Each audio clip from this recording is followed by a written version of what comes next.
સુરેન્દ્રનગર લીંબડી ટાઉનમાં આવેલા યોગી કોમ્પ્લેક્સમાં મૂકેલા એસબીઆઈ એટીએમની ચોરીની ઘટના સામે આવી છે। આ ઘટનામાં ચોરોએ ગેસ કટરથી આખું જે એટીએમ છે તે ગેસ કટરથી કાપી અને લઈ ફરાર થઈ ગયા હતા। સાથે સાથે જ એટીએમ મશીનની અંદર જે પૈસા ભરેલી ટ્રે મૂકેલી હતી તે પણ લઈને ફરાર થઈ ગયા હતા।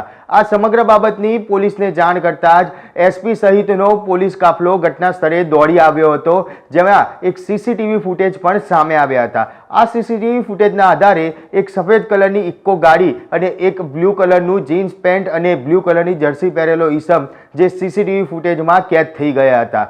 આ બાબતને લઈને પોલીસે અલગ અલગ ટીમો બનાવી તપાસનો ધમધમાટ શરૂ કર્યો છે।